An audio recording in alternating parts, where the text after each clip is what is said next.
Bien, bonjour à tous.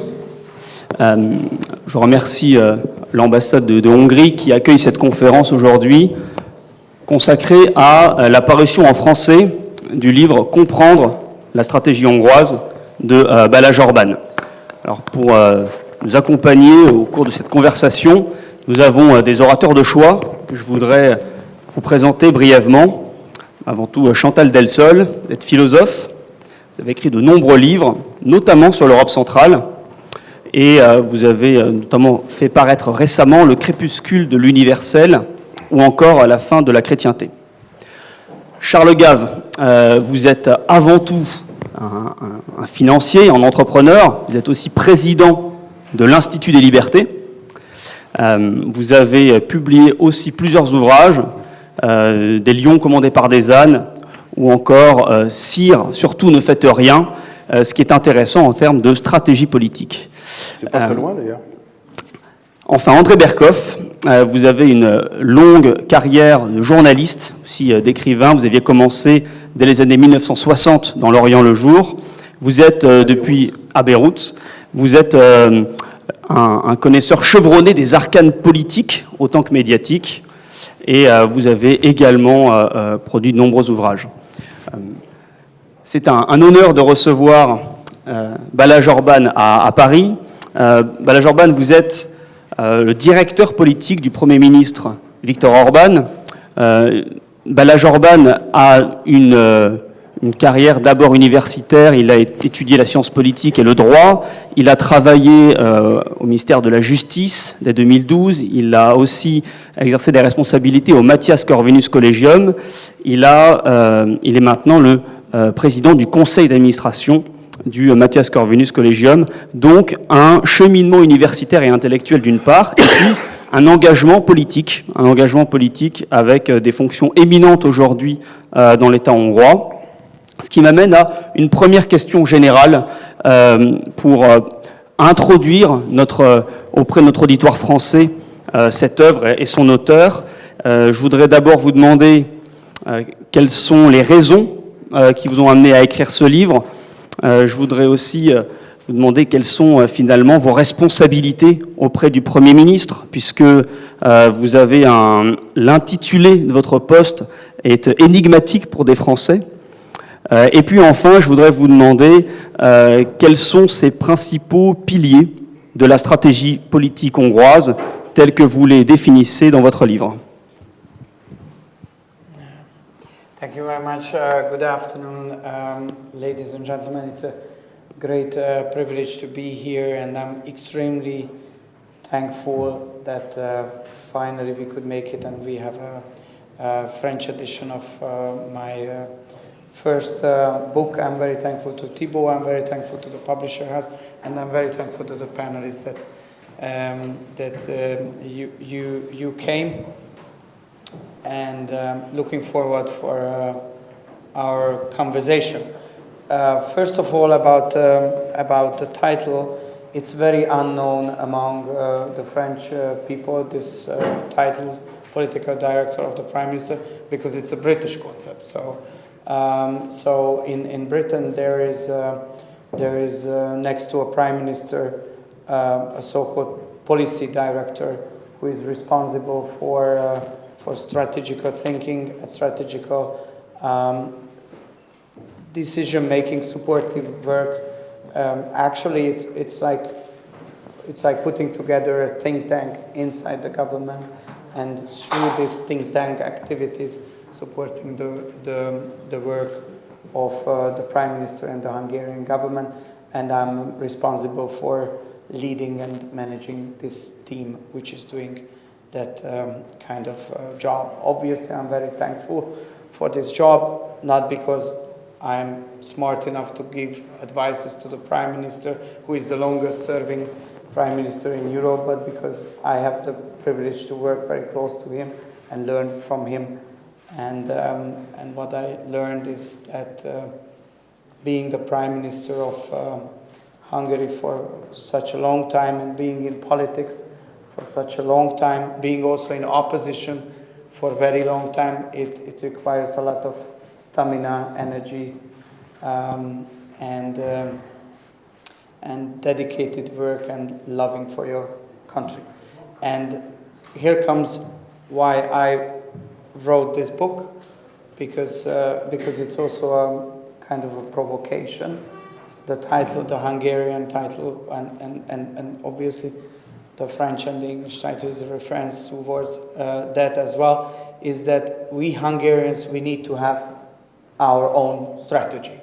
So it's a provocation itself, which says that, you know, although we are a small Central European country, only 10 million people, we are working on that, but not a serious economic powerhouse yet. We don't have serious military yet. We are working on that, but we were suffering for like centuries from foreign empires who were coming to the Carpathian Basin and trying to occupy us and trying to tell us how to live and how to think. And then we are here after more than 1,100 years ago, and we think this is our time to have our own sovereign national strategy and a Hungarian way of seeing the world and a Hungarian way of acting in this very complicated geopolitical environment. And honestly, since I wrote the book in Hungarian, there is an English translation, a German translation, an Italian translation, a Polish translation, and now French translation, and the Spanish translation is on the way. So I realized that for very strange reasons, this Hungarian way of thinking which is a very, very Hungarian one, so it's not an international way of seeing the world, it's a very national way of seeing the world. It's, for some reasons, what we probably will talk a lot about tonight, is interesting for many European countries, many European nations. But this is not why I wrote the book. Why I wrote the book, the reason why I wrote the book is because I realized that we Hungarians, we also have to relearn after many decades and centuries of occupation how to think strategically independently. So, and this book is a description of how it could be done according to Hungarian history, according to Hungarian geography, according to the sociological background of the Hungarian society, according to the current world order, what could be an independent way of the Hungarian thinking, which is not better than other ways of thinking, also not worse as other ways of thinking, but this is ours. And in this very globalized, very internationalized era of a small country like Hungary, this is a real challenge, because everybody has a good idea. Everybody is here to tell you what to think. Everybody has a good calculation. Everybody has a good political idea. But to understand them, to be able to govern a country through the lens of the Hungarian national interest and of a European country's national interest, obviously, it's very hard nowadays. So I'm not saying that my book is an ultimate answer or it's an ultimate solution, or definitely not the only way how you could think, but it's a method. And I think the more methods are available, it's the better for my country, and I think it's better for European countries and better for the Western world. And this is why I'm here, and this is why I'm, again, very grateful. Merci beaucoup. Chers panélistes, chers invités, il y a un point sur lequel la stratégie hongroise me semble tout à fait instructive pour nous, Français. Je ne parle pas de ceux qui, en France, sont les tenants d'une ligne globaliste. Mais même chez les gens de bonne volonté, les Français qui souhaitent que la France soit et dure, il y a un conflit entre des souverainistes et des identitaires. Quand on lit le livre de Balázs Orbán, on se rend compte que la Hongrie arrive à lier les deux enjeux, un peu comme M. Jourdain fait de la prose, très, très naturellement. J'aimerais vous demander comment vous percevez l'enjeu de la souveraineté aujourd'hui des nations dans l'espace occidental. Comment vous voyez les moyens constructifs que la Hongrie met en œuvre pour défendre son identité nationale et quel serait le rôle approprié, le juste rôle de l'Union européenne dans cet ensemble de nations européennes. Chantal Delsol, vous voulez commencer ? Je veux d'abord vous remercier de m'avoir invité. Vous savez, je connais bien la Hongrie et je suis une grande lectrice depuis très longtemps de István Bibó, de Jenő Szűcs, les auteurs allemands, hongrois de sciences politiques. Donc voilà, je suis très heureuse de pouvoir converser avec vous. Vous savez, l'Europe, dans les années 90, s'est faite, malheureusement, sur des bases françaises. Parce qu'à cette époque, l'Allemagne, je pense, était trop culpabilisée pour donner un élan, un coup de fouet. Et malheureusement, ce sont des gens comme Delors qui ont fait l'Europe, et c'est une Europe centralisée. Personnellement, je ne suis pas centralisatrice. Je ne crois pas aux directives qui tombent d'en haut. Je ne crois qu'à la politique qui vient d'en bas. Ils se sont saisis du principe de subsidiarité, parce qu'ils pensaient que ça faisait bien, en effet, ça fait bien, mais ils ne l'ont jamais appliqué. Jamais. Alors, le problème actuellement de l'Europe, c'est que nous avons, je ne sais pas si c'est une fédération ou un gouvernement centralisé, du point de vue disons, de la doxa, c'est centralisé. On n'a pas le droit de ne pas être d'accord avec la doxa, le libéralisme dogmatique. Donc, ça explique des réactions comme celle de la Hongrie. Personnellement, je suis d'accord avec ce que fait la Hongrie. Le problème, c'est que il faudrait se battre pour qu'il y ait une confédération et non pas une fédération ou un gouvernement centralisé, parce qu'actuellement, pour moi, c'est plutôt tantôt une fédération, tantôt un gouvernement centralisé selon les domaines. Ou bien alors, il faut quitter l'Europe. Mais il n'y a pas 40 solutions, parce que actuellement, vous en avez bien parlé dans votre livre, Balázs. Vous avez parlé du libéralisme dogmatique. Nous sommes partis dans un élan où tous ces 68 arts, et vous en parlez d'ailleurs, ce sont des socialistes qui se sont reconvertis dans le libéralisme dogmatique. Et ça, c'est une profonde erreur qui est d'ailleurs très très répandue en France. N'importe quel Français, presque en classe maternelle, vous dira ma liberté s'arrête là où commence celle des autres, ce qui est une aberration complète. Ma liberté ne s'arrête pas là où s'arrête celle de l'autre, parce que dans ce cas, ça serait une sorte d'élan qui ne s'arrête jamais. Ma liberté s'arrête là où commence ma responsabilité. Ça paraît tellement normal, c'est ce que vous dites dans votre livre. Et personnellement, je suis bien d'accord avec vous. Alors je crois, qu'est-ce qu'il faut qu'on fasse ? Il faut que nous nous battions pour une confédération dans laquelle chaque nation aurait sa souveraineté pour ce qui ne concernait pas le commun, c'est-à-dire l'armée ou des choses extrêmement générales et communes, mais que chaque pays ait sa souveraineté pour tout ce qui peut la concerner, selon le principe de subsidiarité, l'école, la culture, et puis surtout tous les dogmes sociétaux, qui sont des vrais problèmes aujourd'hui, que chaque pays fasse ce qu'il veut. Enfin, dès que vous avez un pays qui commence à pas faire ce qu'il faut pour les LGBT ou pour l'avortement, immédiatement, ce sont des cris d'orfraie. Non, il faut que chacun ait sa souveraineté pour ce qui concerne tout ce qu'il est capable d'assumer, c'est-à-dire en fait presque tout, sauf effectivement des choses de politique étrangère ou de monnaie.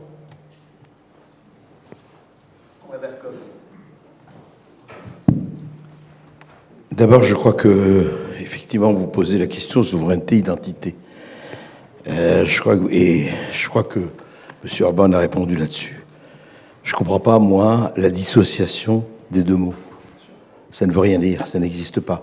Si vous êtes souverainiste, vous êtes identitaire. Si vous êtes identitaire, vous êtes souverainiste. Sinon, je ne sais pas de quoi on parle. C'est une schizophrénie. Deuxièmement, c'est intéressant, en lisant le livre de M. Orban, c'est intéressant de considérer que presque l'exemple hongrois et l'exemple de Viktor Orban, c'est une provocation. C'est incroyable. Je veux dire que parler aujourd'hui, et c'est intéressant pour la France, et je vais vous donner juste une petite anecdote, je voudrais commencer comme ça. J'ai une amie qui est tout à fait de gauche et que le 14 juillet avait mis son drapeau français sur le balcon. Elle habite Menton. Et quelqu'un lui a téléphoné en lui disant « Ah, tu es devenu d'extrême droite ?» C'est-à-dire que mettre le drapeau français sur son balcon le 14 juillet est un signe d'extrême droite pour certains. Alors que elle, quand on connaît... En fait, le problème a été posé, vous savez, je voudrais parler de quelqu'un dont on ne parle plus parce qu'il est au purgatoire, qui s'appelle Marshall McLuhan. Marshall McLuhan était un grand spécialiste des médias dans les années 70-80. Et il a parlé du village global. C'est le premier qui a parlé « War and Peace in the Global Village ». Et il a parlé, c'était avant Internet, et qu'est-ce que c'est qu'Internet, sinon de tam-tam du village global. Et il a expliqué que le tam-tam du village global ramenait les tribus. Or, nous sommes au temps où les tribus reviennent. The gathering of the tribes. Or, the gathering of the tribes, c'est sur quoi que ça se passe? Ça se passe sur, effectivement, l'identité. Ça se passe en disant, écoutez, on habite quelque part, on habite dans un pays, on habite dans une civilisation, on habite, que ce soit religion, athée, ou laïque, ou etc., on habite dans un corpus de convictions, de paramètres, de lignes rouges qui sont très importantes. Et ce qui est intéressant, je connais la Hongrie, je suis allé plusieurs fois, mais je ne la connais pas, c'est pas en allant c'est quelques fois qu'on la connaît, mais c'est intéressant que ce que dit M. Orban dans son livre, c'est que ce que vous essayez de faire à Fidesz, c'est de réunir ça, de dire, écoutez, c'est pas une voie hongroise vers le développement, mais c'est que nous sommes nous-mêmes. Qu'est-ce que ça veut dire, nous sommes nous-mêmes? Ça veut dire, effectivement, un certain nombre de valeurs qu'on a envie de préserver, un certain nombre de valeurs, mais tout en étant dans le monde. Il ne s'agit pas de faire l'identité meurtrière ou l'identité est ouverte, mais il y a cette identité. Et moi, ce qui me frappe aujourd'hui, c'est que nous sommes en France, alors que nous avons une autre population que celle en Hongrie, on est beaucoup plus nombreux, on a les problèmes qu'on a, mais au fond, le vrai problème, c'est qu'est-ce qui nous unit dans cette France diffractée, archipélisée, morcelée, etc. Qu'est-ce qui peut encore nous unir? Et c'est ça qui est intéressant, c'est que Orban, je parle du Premier ministre, c'est qu'il s'est dit, écoutez, moi, ok, nous sommes dans l'Europe, nous sommes dans l'Union européenne, mais nous sommes nous-mêmes. Et c'est cette espèce d'extraordinaire tension qu'on a, parce que si vous voulez, est-ce qu'on veut l'Europe de Ursula von der Leyen, ou on veut de l'Europe où on a chacun d'entre nous, enfin chacun des nations, effectivement sa marge de manœuvre, et sa marge de manœuvre en fonction de son histoire, en fonction de qui on est, en fonction de ses croyances, en fonction de sa conception de la civilisation ou pas. Je crois qu'il est là, le problème est posé, et c'est très bien que la Hongrie le pose.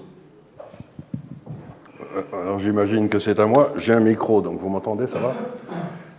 C'est amusant parce que j'ai un problème. J'ai lu votre livre, je l'ai beaucoup aimé, mais j'ai un problème avec mon voisin ici. C'est que pour moi, la souveraineté et l'identité, c'est deux choses complètement différentes. Et je voudrais expliquer pourquoi. Parce que la France est une des rares nations qui a une vocation historique universelle. Et français, celui qui se sent français. Si vous voulez, pour moi, ça a toujours été la définition de Renan, c'est une volonté de vivre ensemble, en acceptant un historique commun. C'est pour moi complètement antinomique avec la définition allemande, un peuple, un territoire, une langue et un chef.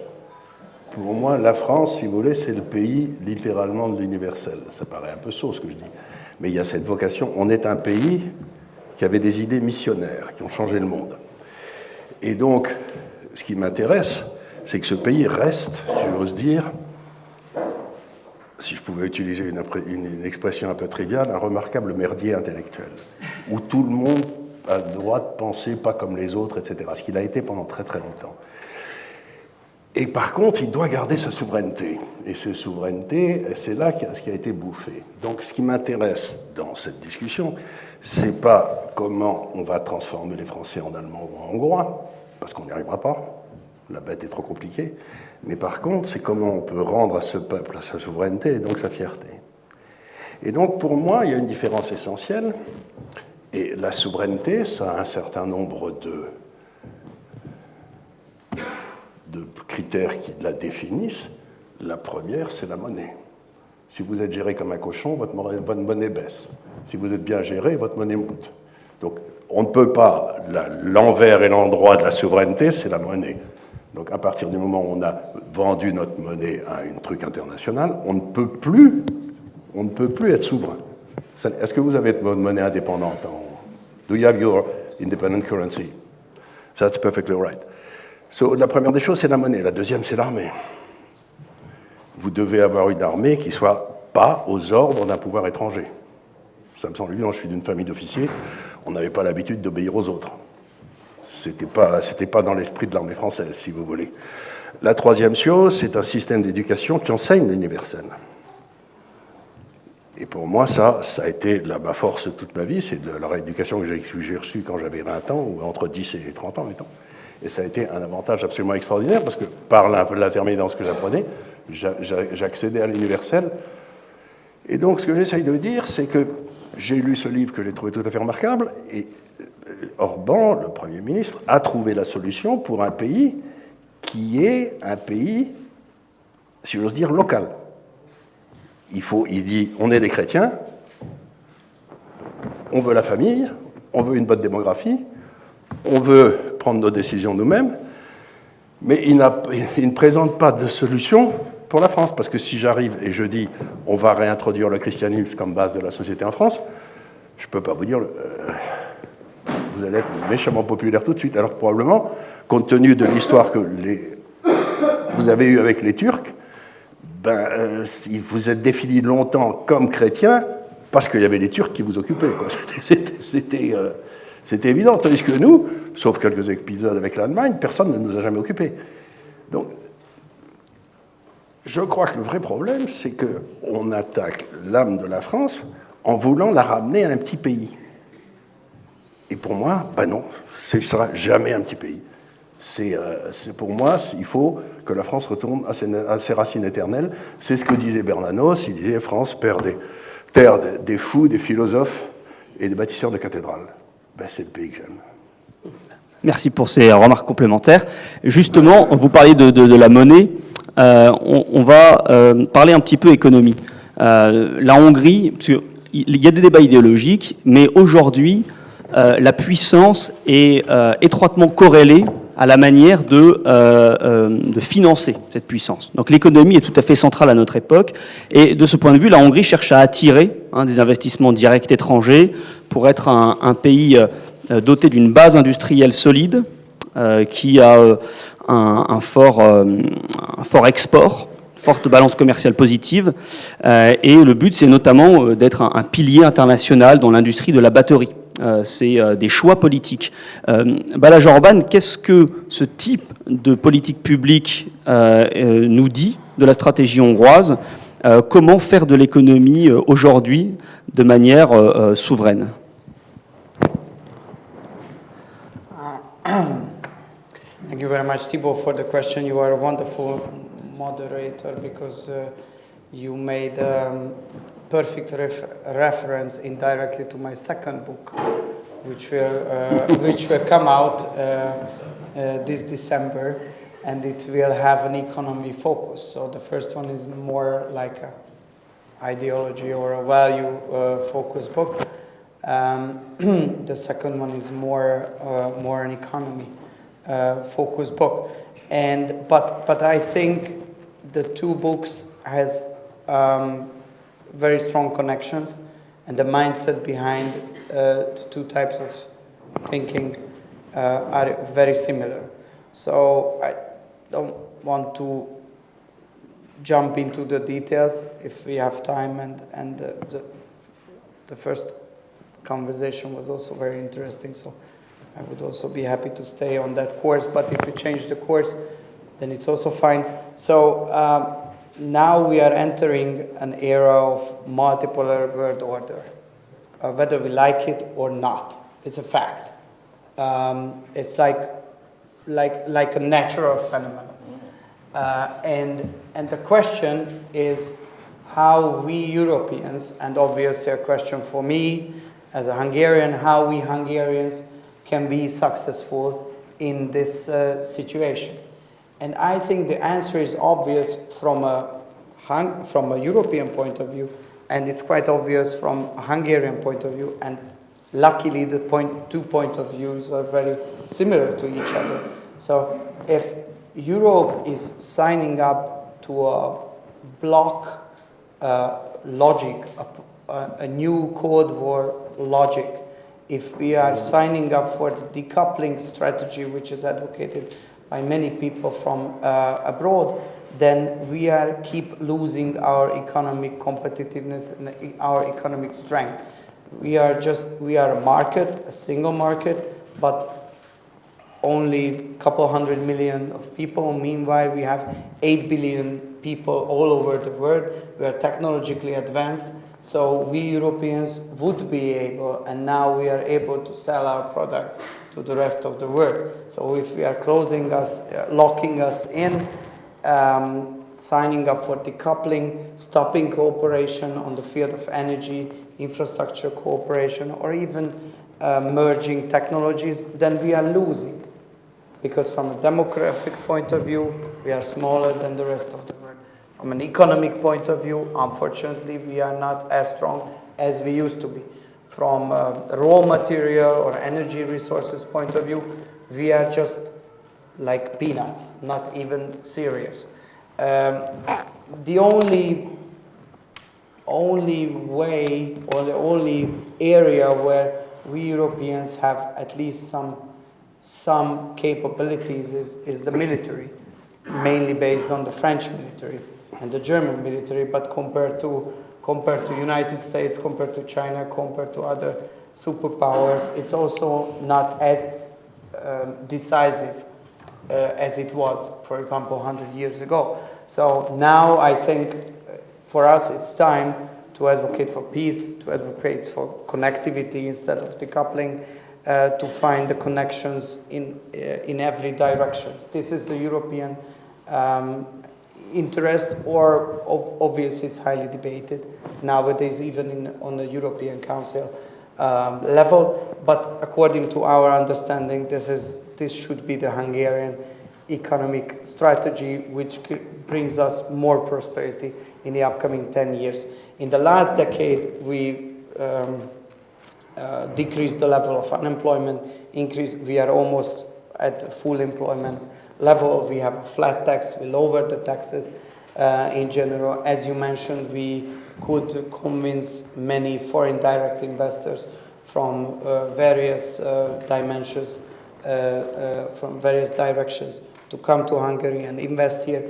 The Hungarian national champions are thriving in the field of energy, telecommunication, and banking sector and so on. Obviously, it's not yet comparable to the French, but we just started a couple of decades ago. So it's like we are on a good path of getting stronger and stronger, but the changing world order and the coming back of the Cold War blocking logic, it would also cause us serious economic pain, and we would remain a peripheria. We don't want to be a peripheria. We need a strong Central European economic powerhouse, which is open towards all directions and have connections towards every big economic powerhouses of the world. This is the economic strategy. This is what the second book will be about. But I think the mindset, which is a call for need of this kind of sovereign strategic decision making, and the basic pillars and the values behind it are based on the first book. Alors, ces remarques me ramènent vers Charles Gave, puisqu'il semblerait que la Hongrie ait un rapport à l'universel en matière économique. Comment est-ce que vous percevez ces enjeux stratégiques économiques? Est-ce que vous voyez des recettes qui pourraient être exploitables ici aussi? Je crois que dans le domaine de l'économie, il s'est passé quelque chose. C'est d'ailleurs l'objet de mon dernier livre qui vient de sortir, là, qui s'appelle « La vérité vous rendra libre », qui est une phrase de Saint Jean. C'est que depuis la Révolution française, on se battait entre la gauche et la droite. C'était Et depuis à peu près 15 ans, j'avais écrit une série de papiers là-dessus à l'époque, c'est dans le fond le globaliste contre le local. Et on voit très bien que toute la bataille aujourd'hui dans le monde, c'est les grands globalistes contre les locaux, ou j'avais appelé ça, c'était quelque chose qui arrive d'Océanie, les hommes des arbres et les hommes des bateaux. Vous savez, les hommes des arbres, ils sont sur leur arbre, ils attendent que la noix de coco tombe, ils sont contents, et puis l'homme des bateaux, il coupe l'arbre, il en fait un bateau pour voir si l'île d'à côté n'est pas mieux. Donc, les hommes des bateaux ont pris le pouvoir de façon extraordinaire après la chute du mur de Berlin, et on sent peser sur nous cette espèce d'immense pouvoir. Je vous en donne deux exemples qui me touchent de près. Pour qu'une économie fonctionne, il faut que le prix du taux de change, qui vous donne votre compétitivité par rapport aux autres, soit libre, de façon à ce que ce soit le marché qui détermine si vous êtes compétitif ou non, et pas une série de gars à Bercy. Et le deuxième, auquel personne ne pense jamais, c'est le prix du temps. Le temps, c'est les taux d'intérêt. Donc si vous manipulez le temps, c'est avec ça. Donc tous les prix ont comme source unique ces deux prix, le prix du temps et le prix de la géographie. Si vous voulez avec ça, vous faites une société libre. Mais si ces deux prix sont faux, ça veut dire que tous les prix sont faux, et ça veut dire qu'à ce moment-là, on n'arrête pas de se planter. Je vous donne un exemple idiot. C'est quand j'étais jeune étudiant à Toulouse, j'étais en première année, le professeur nous a expliqué dans un des premiers cours que les taux d'intérêt, ça servait à compenser les épargnants pour l'incertitude du futur. J'étais sorti tout content en me disant j'ai appris quelque chose, ça paraissait une idée intéressante, l'incertitude du futur, les taux d'intérêt, je comprenais bien. Mais si vous mettez des taux d'intérêt négatifs pour maintenir je ne sais quelle construction monétaire imbécile qu'est l'euro, ça veut dire que philosophiquement, le futur est plus certain que le présent. Ce qui est une imbécilité logique. Le futur ne peut pas être plus certain que le présent. Et donc, ça fait 15 ans qu'on vit en Europe avec une imbécilité logique qui fout nos économies en l'air, parce qu'on a maintenu des taux d'intérêt négatifs. Donc, la première des choses qu'il faudrait faire, c'est interdire aux hommes politiques de mettre leurs gros doigts crasseux dans des mécanismes auxquels ils ne comprennent rien. Et foutre bien la paix aux types qui prennent des décisions et qui en paieront les conséquences. C'est ce que dit Nassim Taleb. Il dit « le monde doit être gouverné par des gens qui ont skin in the game ». C'est-à-dire que si vous vous plantez, eh ben vous êtes ruinés. Et tous les gars qui nous ont ruinés en France, ils sont promus. Donc ce que j'essaye de dire, c'est qu'il faut rétablir le sens des responsabilités en réintroduisant la sanction. Et le seul endroit où vous pouvez réintroduire la sanction, c'est par l'intermédiaire d'un marché libre et faire diminuer cette espèce d'obèse qui nous écrase tous, qui est l'État. Donc ce que j'essaye de dire, c'est simplement ce que disait Pompidou, mais cessez d'emmerder les Français, quoi. Ça ira très bien. On n'a pas besoin de gens intelligents pour nous gouverner. On a besoin de gens pour gouverner la police, la justice, l'armée, la diplomatie, et puis ensuite, des merden die sich. Je veux dire, c'est vieux comme les rues, il n'y a rien de nouveau. André Berkoff, vous êtes l'un des porte-voix de cette majorité silencieuse en France qui aimerait qu'on la laisse tranquille. Mais comment est-ce que vous percevez ces enjeux stratégiques en matière économique? Alors moi, je voudrais répondre d'abord à mon voisin de gauche. Gauche, c'est une dictateur. Je ne suis pas de droite, parce que je ne sais pas d'où je suis. Moi, on me dit que je suis de droite, mais j'en sais rien. Le problème, c'est pas ça. Moi, je crois qu'on peut. Ça, c'est très bien. C'est très bien en théorie. Vous savez, on adore vivre en théorie parce qu'en théorie, tout se passe bien. On adore vivre en théorie parce qu'en théorie, tout se passe bien. En fait, c'est lié, mais je voudrais revenir à ce qu'on a dit, et c'est valable pour l'économie. Si vous n'avez pas la conviction que vous avez un pays que vous avez à défendre, si vous n'avez pas la conviction que vous avez un pays qui existe en tant que tel, pourquoi vous allez le défendre? Vous allez faire quelque chose et qui va malheureusement tout à fait à l'encontre de ce que souhaite Charles Gave, et je suis d'accord avec lui, c'est que les gens vont choisir la débrouille. C'est tout. Si vous n'avez pas une conviction, les gens vont choisir la débrouille. Pourquoi? Comme par hasard, moi je voudrais parler de deux hommes d'État. On aime ou on n'aime pas. Moi, pour moi, il y a deux hommes d'État aujourd'hui dans ce monde. Il y a Trump et Poutine. Ah, je vais peut-être choquer certains, mais ça ne fait rien. Ils ont un plan. Ils ont une idée. Ils ont envie de faire, et je ne parle pas de Orban, je ne connais pas assez, mais je veux dire, pourquoi? Parce que si vous n'avez pas le dit de dire « America first », si vous n'avez pas l'idée de dire la Russie, c'est la Russie, non seulement de ce qui s'est passé depuis 70 ans, mais la Russie éternelle, etc. Si vous n'avez pas de conviction de dire qu'il y a un pays, vous savez, on n'est pas amoureux d'un taux de croissance et on n'est pas amoureux simplement d'une monnaie. Ça, c'est très bien. Mais si vous n'avez pas derrière la conviction, l'envie de faire quelque chose, vous n'allez pas tirer les gens. C'est tout. Les ânes n'iront pas à l'abreuvoir si vous n'aimez pas quelque chose. Je crois que ça, c'est fondamental. C'est pour ça que, pour moi, cette opposition, c'est une fausse opposition. Pourquoi les Hongrois? J'ai lu le bouquin.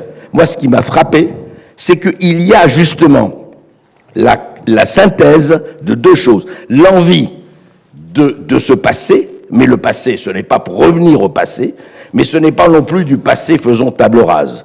Nous avons une identité, nous avons un passé, nous avons une histoire, mais sur ce passé-là, nous allons bâtir quelque chose, et nous sommes dans la mondialisation. Évidemment, on ne va pas dire « Ah, on est tout seul et on va se refermer ». Mais si on n'a pas ça, si on n'a pas l'envie de faire, si on n'a pas envie vous voyez par exemple, et Charles parlait de l'armée, etc. Mais notre armée, elle a une semaine de munitions. S'il y a demain quelque chose, on fait quoi? Je veux dire, s'il n'y a pas l'envie de se défendre, l'envie d'exister et l'envie de l'identité, et pour moi c'est absolument lié, eh bien, il n'y aura rien. Il y aura des recommandations sympathiques qui ne seront suivies par personne. Donc je crois que vraiment, moi en tout cas c'est ça qui m'a beaucoup intéressé dans le livre de M. Orban, c'est que, et encore une fois, effectivement, comparaison n'est pas raison. Mais encore une fois, en France, qu'est-ce qui se passe aujourd'hui? Vous avez une partie des gens qui n'en ont rien à faire de la France, qui n'en ont rien à faire. Voilà. Alors, je ne dis pas, c'est leur problème, je ne dis pas qu'ils ont tort ou raison, mais ils n'en ont rien à faire. Ils sont français ou pas français, etc. Ils n'en ont rien à faire. Si vous avez un pays peuplé d'une moitié des gens qui n'en ont rien à faire de la France, eh ben, vous aurez beau prendre toutes les mesures que vous voulez, vous ne ferez rien. Chantal Delsol, quelles sont les infrastructures politiques et intellectuelles qui font que la Hongrie n'est pas dans ce cas et sur quelle pensée politique, finalement, cette politique économique peut-elle s'ériger? Moi, je ne suis pas du tout économiste. Justement, qu'est-ce que c'est qui soutient l'économie? Enfin, au-delà et au-dessus de l'économie, quelles sont les logiques politiques profondes qui permettent de vouloir la souveraineté? C'est plutôt une bonne idée de ne pas être économiste. Oui, ça je ne sais pas. Vous savez, j'ai pas beaucoup de choses à dire, franchement, sur l'économie. Simplement, personnellement, je suis libéral, mais pas libéral dogmatique. Vous en avez bien parlé, du libéralisme dogmatique qui est en fait issu de mai 68, hein, qui prend les idéaux de mai 68. Il est interdit d'interdire, et puis qui transmet ça dans tous les domaines, hein, dans le domaine économique aussi. Non, moi je suis pour quelque chose comme l'ordolibéralisme à la Röpke, si vous voulez. Donc, mais chez moi c'est très théorique, parce que je ne suis pas du tout dans les affaires comme Charles Gave ou dans la réflexion économique comme peut l'être André Berkoff. Donc j'ai vraiment pas grand-chose à vous dire là-dessus, c'est pas mon domaine. On va avoir d'autres thématiques sur lesquelles vous pourrez être beaucoup plus disserte. Notamment cette question sur laquelle que je voudrais maintenant aborder, c'est la question de l'ordre international. Nous vivons en ce qui nous concerne pour les Européens, dans un monde qui est encore très largement un monde sous domination américaine. Et la Hongrie, en fait, est un pays qui a l'habitude d'évoluer dans un environnement impérial. Hein, la Hongrie a connu l'occupation des Turcs, elle a connu l'occupation habsbourgeoise, elle était inclus dans un empire. Donc il y a ce génie national hongrois de persévérer en tant que nation dans un ensemble international dangereux. Balázs Orbán, quelles sont les constantes de l'histoire hongroise appliquées à la situation actuelle, et en quoi est-ce qu'il y a finalement quelque chose de nouveau? Comment est-ce que la Hongrie mène sa barque dans les affaires internationales? Well, if I may, I would like to first talk about Europe as the geographical area which is the most important for all of us. And I think if you follow the news, you probably hear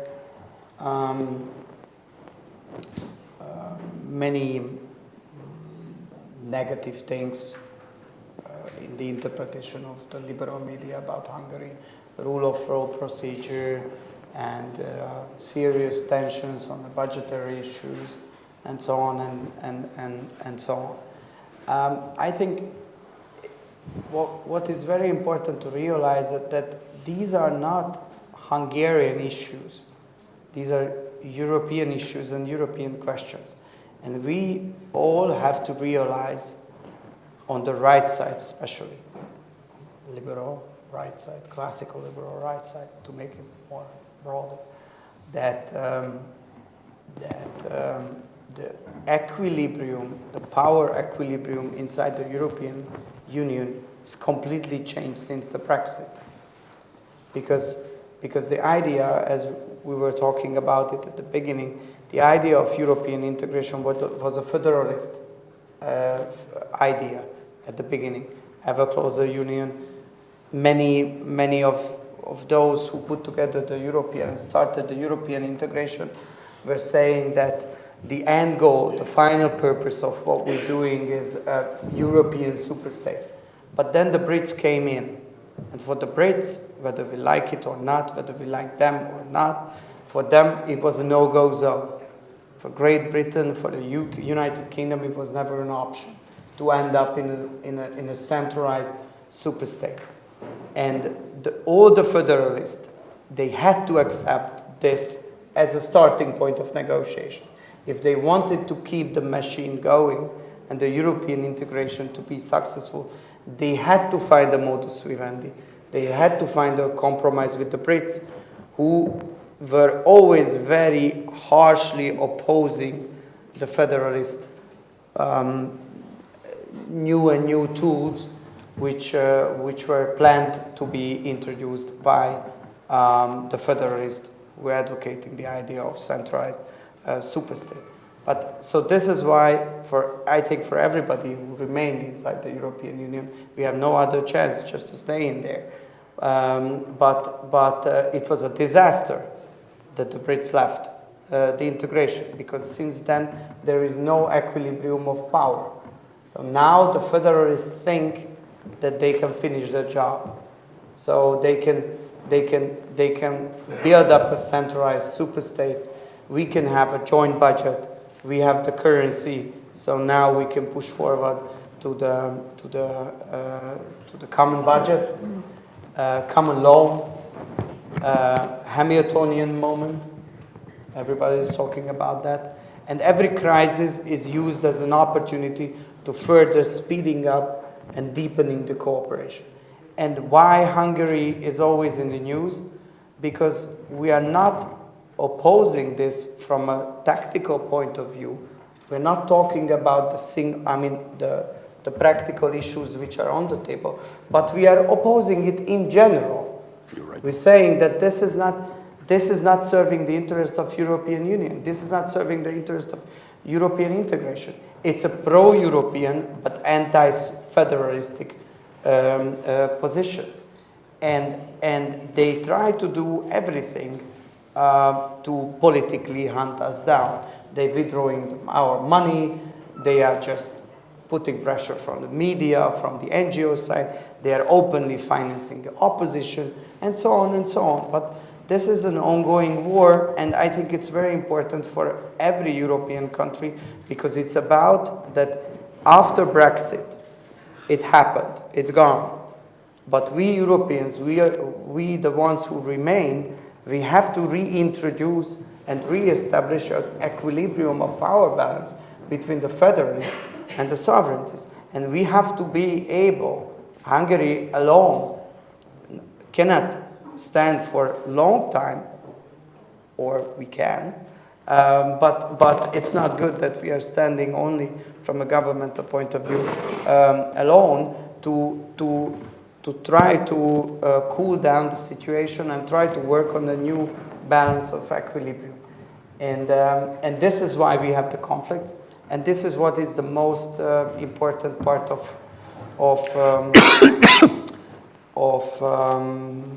of Hungarian national interest-based foreign policy in the upcoming years.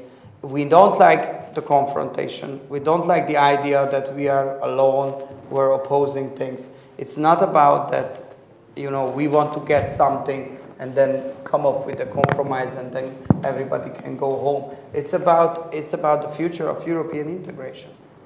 And a new modus vivendi has to be found. And the broader picture, like nowadays, the economic performance of Europe compared to the economic performance of United States before the economic crisis in 2009, 2008 was on the exact same level. So the economic performance of Europe was on the same level as the economic performance of the United States. It wasn't a long time ago. It was before the crisis in 2009. And now, as the distance, it's huge. The economic performance compared to of United States compared to the economic performance of Europe, it's going up and we are going down. Meanwhile, other players are also coming up. Chinese economic performance is growing. And we have crises around us, like we have the Russian-Ukrainian war, where obviously Russia started the war, which is against the international law.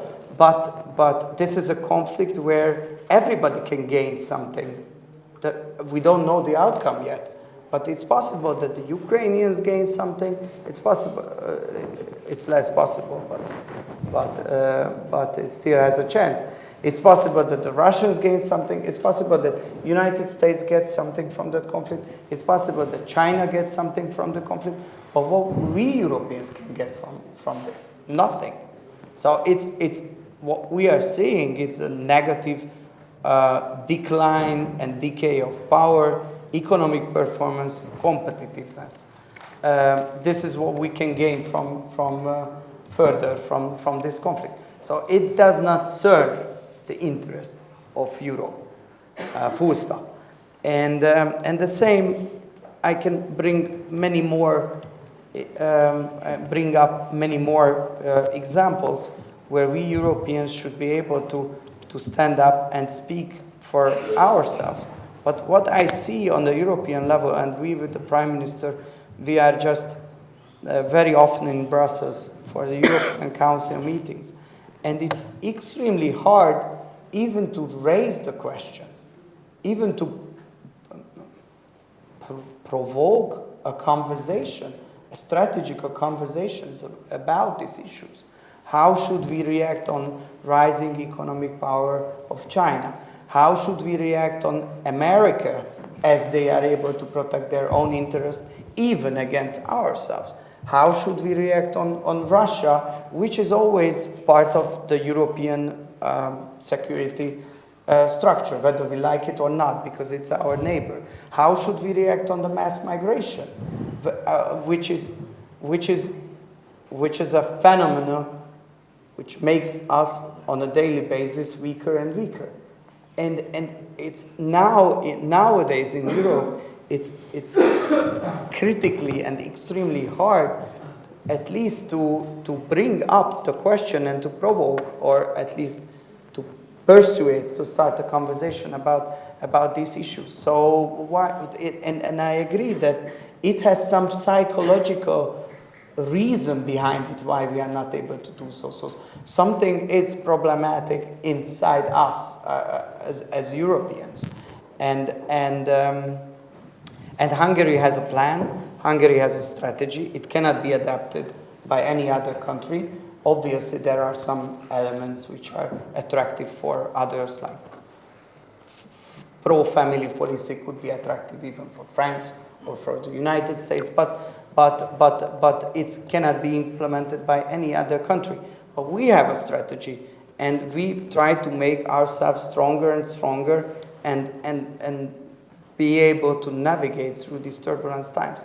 And honestly, I don't understand why Europe is not able now to catch up and have this kind of strategic thinking or discussion based on the European interest. And this is what the European integration should really be about. Find a common ground. It will be hard because the interest of France and Hungary, it's not always the same. It can have confrontation with each other, but as an economic zone and as a civilizational starting point, we are the same. So based on this, we are always able to come up with win-win situations. But nowadays, because of the liberal elites, because of the media, because of the NGOs, because of the foreign influence on European politics, we are not able to achieve this. Chantal Delsol, est-ce que vous avez des remarques sur cette approche hongroise des relations internationales?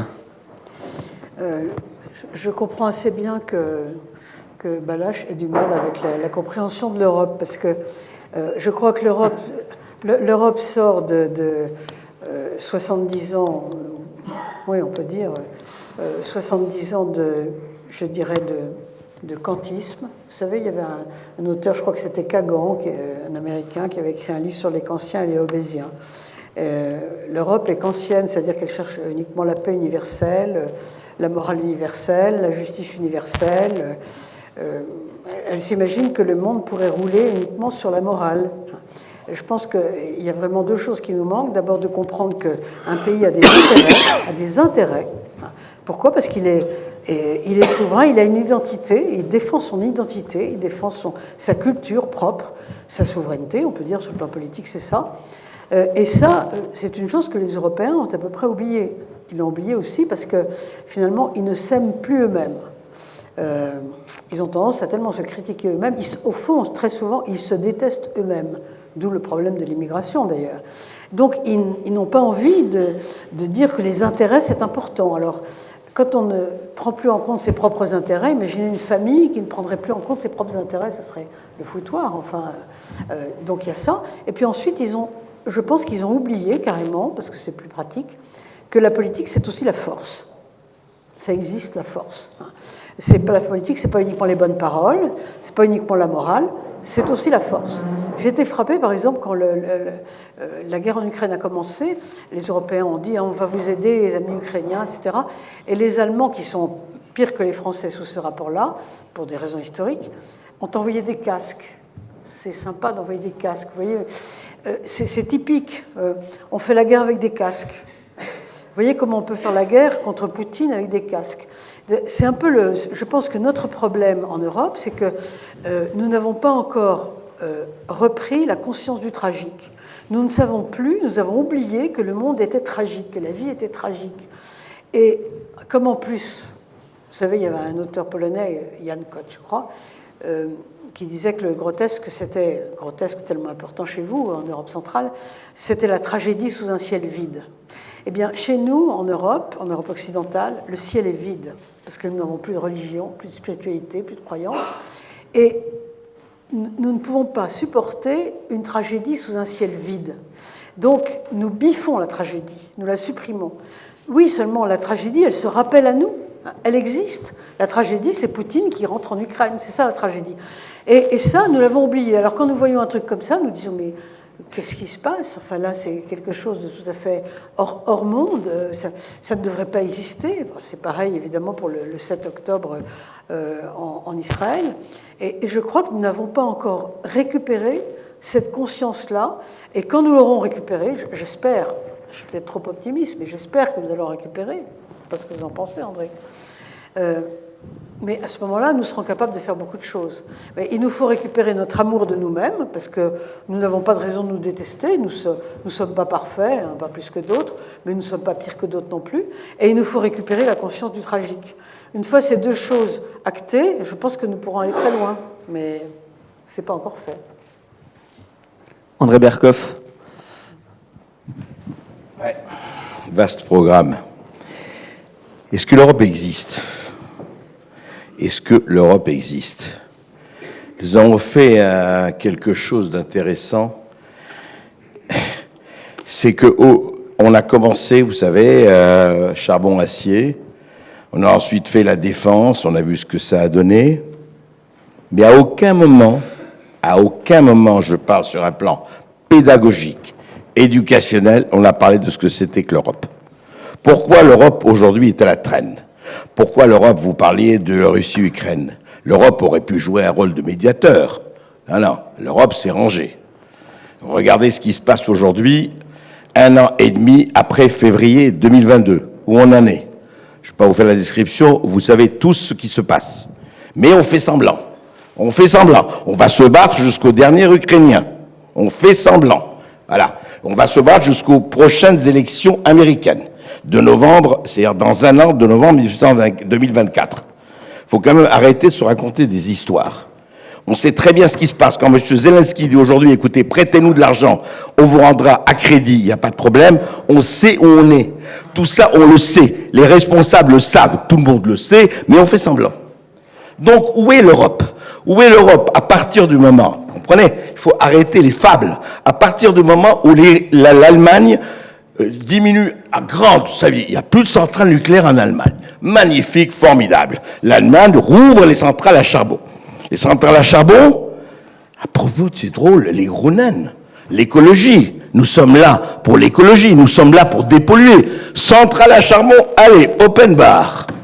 Et évidemment, ça ne traverse pas la frontière. C'est comme le nuage de Tchernobyl, évidemment. Mais c'est quoi ça?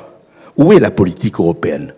Où est la politique commune européenne? Où est la politique de défense européenne? Où est cette politique d'européenne? Il faut arrêter l'hypocrisie. Il faut arrêter l'hypocrisie. Chaque pays, c'est ça qui me... C'est pour ça que quand je réagis à souveraineté et identité et tout ça, mais enfin, ils regardent que leurs intérêts. L'Allemagne, qu'est-ce qu'elle fait? Elle regarde quoi? La France, qu'est-ce qu'elle fait? La France, elle ne sait pas où elle est. Mais c'est ça le problème. Où est l'Europe? L'Europe, c'est Kissinger disait, moi je ne vais même parler à l'Europe, où est le numéro de téléphone? Mais ça va beaucoup plus loin aujourd'hui. Où est l'Europe? Quel rôle joue l'Europe, que ce soit au Proche-Orient, que ce soit dans la Russie-Ukraine? Oui, elle donne. Elle donne, oui, c'est formidable, on donne, on donne, on donne. Oui, d'accord. Et après? Et pourquoi? Parce que c'est l'Amérique qui va changer de politique. On le voit déjà. Ah oui, mais on a déjà Israël, on a déjà l'Ukraine, il faudra choisir entre les deux. Mais ça y est, c'est là. Il faut, vous savez, moi, ce qui me frappe dans cette histoire, c'est que vous avez des dirigeants qui se fonctionnent comme des somnambules. Ils sont là, ils savent très bien ce qui se passe, beaucoup mieux que moi, beaucoup mieux ce que je vous dis. Mais ils font semblant. Oui, non, mais ça va très bien, on va continuer, on va faire, on va travailler, on va... Mais attendez, à un moment donné, le réel frappe à la porte. Et si on ferme les portes et on ferme les fenêtres, le réel enfonce la porte. Et c'est ce qu'on est en train de vivre aujourd'hui, malheureusement. Eh ben moi, je vais vous raconter plutôt comment ça va se terminer, parce que c'est, à un moment ou à un autre, toutes ces gentillesses de l'Europe, ça coûte de l'argent. Vous avez remarqué, il y a assez peu de déficit, il y a assez peu de surplus budgétaire. Donc, je vais d'abord faire une remarque. L'Europe n'a jamais été une nation, ça a toujours été une civilisation. Donc, transformer une civilisation en nation, c'est pas gagné. Et l'Europe a été grande quand les nations se mettaient sur la gueule entre elles avec beaucoup d'entrain. Parce que c'était là où il y avait beaucoup d'inventions, beaucoup de nouveautés. Donc, comme disent les Finlandais, un autre langage impossible, j'ai entendu dire que c'était à peu près aussi mal que le hongrois, que c'était très difficile, le finlandais. Mais les Finlandais, ils ont un proverbe que j'aime beaucoup, ils disent « Dans un pays, il y a toujours une armée. Si ce n'est pas l'armée du pays, c'est l'armée du pays d'à côté. » Et ils le savent parce que d'un côté, ils avaient la Suède, à l'époque c'était une grande puissance, et de l'autre côté, ils avaient la Russie. Donc, nous n'avons plus d'armée en Europe. Ça fait 50 ans. Quelle a été l'armée en Europe depuis 50 ans? L'armée américaine. Les États-Unis sont en train de rentrer dans une crise budgétaire gigantesque dont vous n'avez même pas la moindre idée. Ils vont, aujourd'hui, le service de la dette, c'est 1 000 milliards de dollars, et dans 2-3 ans, ce sera 2 000 milliards de dollars. C'est-à-dire que vous avez 3 postes dans le budget américain. Vous avez la défense, vous avez la sécurité sociale, et vous avez le 3e, c'est le service de la dette. Voilà. Bon, le service de la dette monte tellement vite qu'ils vont devoir couper un des 2 autres. Est-ce qu'ils vont couper la Sécu? Bonne chance si vous voulez être élu. Ou est-ce qu'ils vont couper la défense? Ils vont couper la défense. Donc, on ne va plus avoir d'armée en Europe, puisqu'ils vont nous faire le coup de l'Afghanistan. Merci beaucoup, je m'en vais. Je vous laisse quelques petits tanks si vous voulez. Donc, le choix que va devoir faire l'Europe dans les 10 ans qui viennent, 20 ans qui viennent, c'est qui va être l'armée en Europe? Vous avez le choix entre 2 pays, la Russie et la Turquie. Et il n'y aura pas d'autre choix, puisqu'on n'a pas d'enfants. On n'aura pas d'armée. Donc, si les États-Unis s'en vont, la question qui va se poser aux Européens, c'est qui vous préférez, les Turcs ou les Russes? Et c'est le truc dont on ne discute jamais. S'il y a une crise financière majeure aux États-Unis qui est inévitable, ils couperont la défense. Et ça veut dire qu'on n'aura plus d'armée américaine. Ben, bonne chance, les gars. Moi, je ne sais pas pour qui vous pouvez voter. Mais moi, j'aurais préféré qu'on maintienne une armée française en état de marche. Le moment où l'Europe a basculé dans le cauchemar qu'on a actuel, c'est quand De Gaulle a proposé à Adenauer de faire une défense commune en s'appuyant sur la force de frappe. Vous savez, c'était le traité de Paris, je ne sais plus, ça s'appelait quelque chose comme ça. Adenauer est rentré tout content en se disant on va créer un truc, il a été viré en 15 jours par les services secrets américains, on a mis Ehrhardt à la place, et depuis, jamais les Allemands n'ont fait le moindre effort pour faire un effort de défense commun avec nous. Ils n'ont plus d'armée. Ils ont une armée qui est syndiquée, il va prendre le thé à 5 heures. Et donc, le vrai problème qui va se poser aujourd'hui en Europe, on est immensément riche, il y a des gens qui arrivent de partout, et on n'a pas d'armée. Vous ne croyez pas que ça va créer un léger problème? Je ne sais pas, d'un côté vous avez Gaza, et de l'autre côté vous avez tous ces gens qui vivent très bien en Israël. À un moment ou à un autre, les types de Gaza sortent, ils vont tuer tout le monde. J'en sais rien, moi, mais vous voyez ce que je veux dire, c'est qu'il faut réfléchir, si vous réfléchissez en termes de souveraineté, en termes de où sont les soldats. Le but de l'Europe depuis 30 ans, ça a été de tuer les soldats. Il y avait un bouquin de Paoli qui était très bien, qui s'appelait La mort du soldat. J'ai trouvé tout à fait remarquable. Bon, j'ai une bonne et une moins bonne nouvelle. La bonne nouvelle, c'est que vous voyez les nombreux livres, les exemplaires du livre qu'il y a sur le piano, ils seront ouverts à la dédicace par Balázs Orbán dans quelques minutes et ils vous sont gracieusement offerts. La moins bonne nouvelle, c'est que nous n'avons plus que quelques minutes de conversation et parmi les nombreux sujets que j'aurais encore voulu vous soumettre, il y a celui de la famille et de la démographie, qui est l'avenir. Et pour ce faire, je souhaiterais laisser la parole à Balázs Orbán pour nous présenter les tenants et les aboutissants de cette politique familiale en Hongrie, qui est peut-être l'un des aspects les plus ambitieux et les plus cruciaux. Yes, well,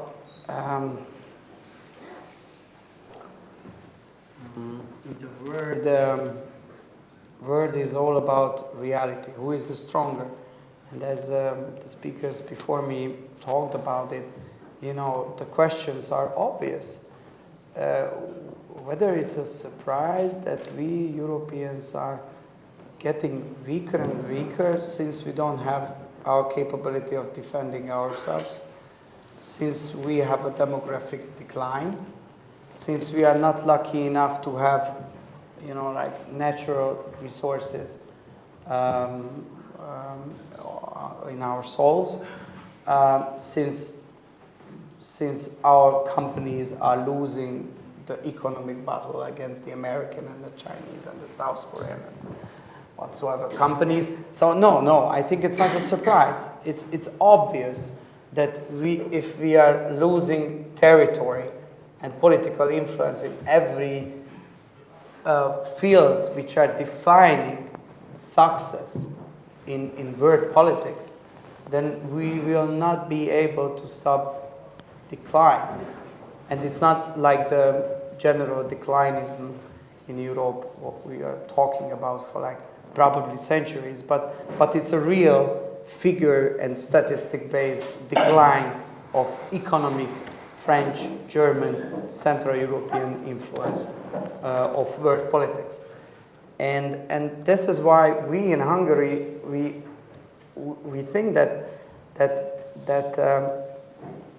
demography is one of the key areas, one of the key pillars where you have to have a special focus. Otherwise, then you have a problem. And demography is linked to the problem of the question of migration, because many Western European countries are saying that, look, we have demographic problems. It is obvious that we need workforce, but like plenty of people are willing to come to Europe. Let's take them, and then we have the workforce. We don't have to pay for their education, and so on, and we are fine. So, and obviously this decision in just 20, 30, 40 years' time, it destroys the country's internal social structure, and it causes more problems than at the beginning it solves. So it's like in Hungary, we really have weekly governmental meetings when we are talking about how should we have more Hungarian babies, and how should we reach a fertility rate with 2.1%. And we don't have the answer because we introduced serious governmental incentives. We spent honestly 10 years of our time, and the numbers went up. So the number of marriages went up, number of divorces went down, number of abortions without changing any kind of regulations went down, and the fertility rate went up from 1.2 to 1.6. But we need at least 2.1. And without immigrant populations, because we have bigger fertility rates in many Western European countries, but those fertility rates are fueled by immigrant populations. So it's like, and we spend 5% or some years 6% of our GDP, which is the highest number in Europe. And the state and the government plays a very active role in introducing new measures and financial incentives. There is one statistic which is very important, and which is why we are still optimistic.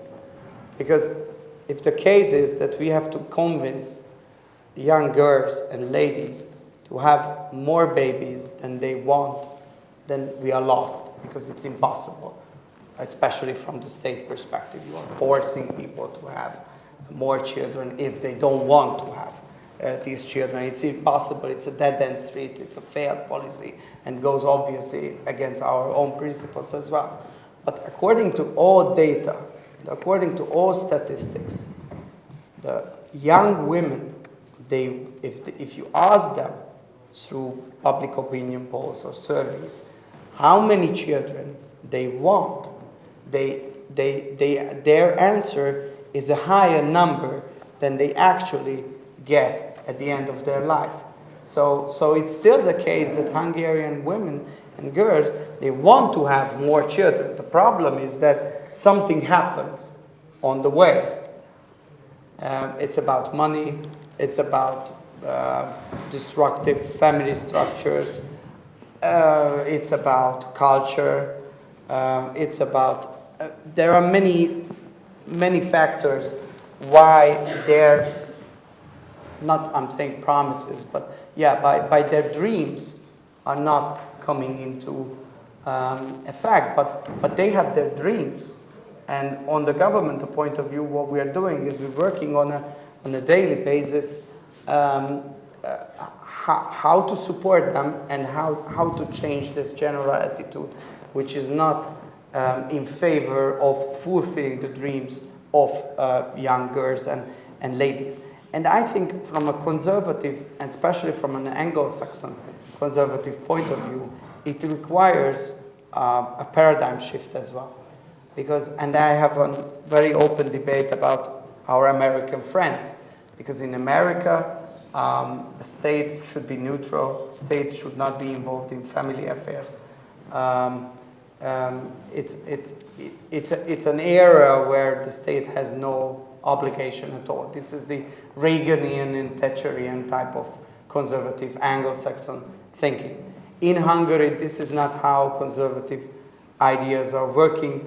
From the 19th century, conservatism requires strong national interest-based actions of the state. So in Hungary, there is no problem with it. But in the Western world, in general, it's problematic because should the state involve, should the government involve, is it the government's duty to spend the taxpayers' money and to have new initiatives on that? The Hungarian answer is yes, and I think it could be a general answer because we see everywhere that the state, that if the government and if the state is not involved in that, with financial resources, with programs, with PR activities, with everything, then these negative trends cannot be solved, and then we will end up with that situation what we have. We will have no army, we will have no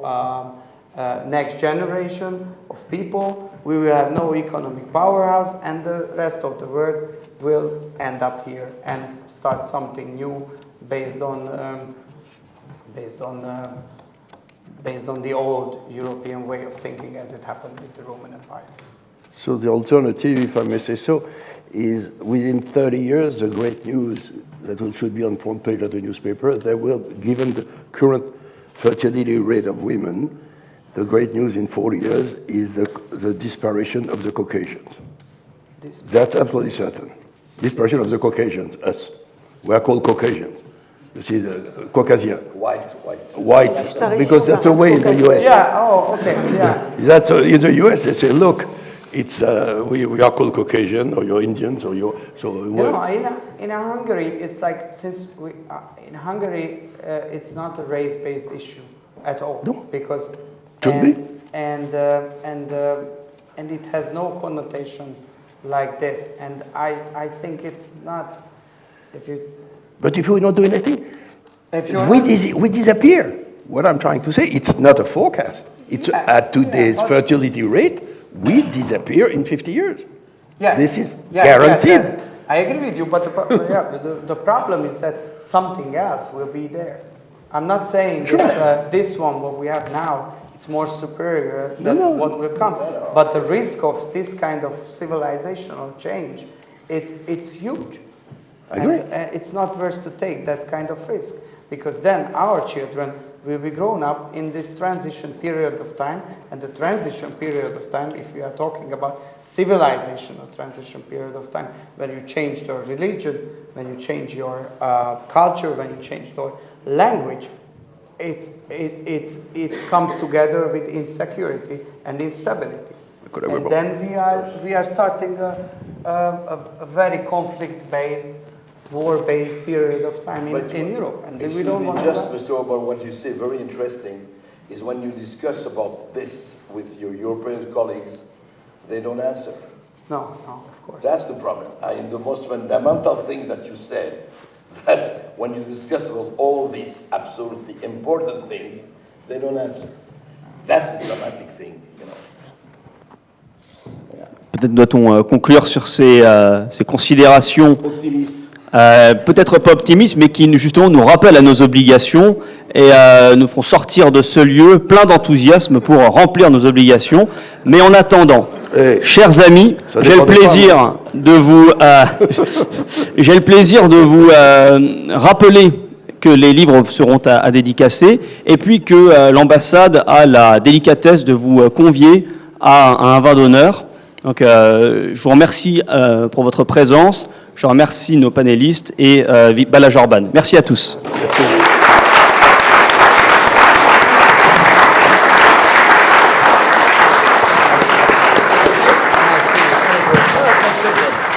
Yeah.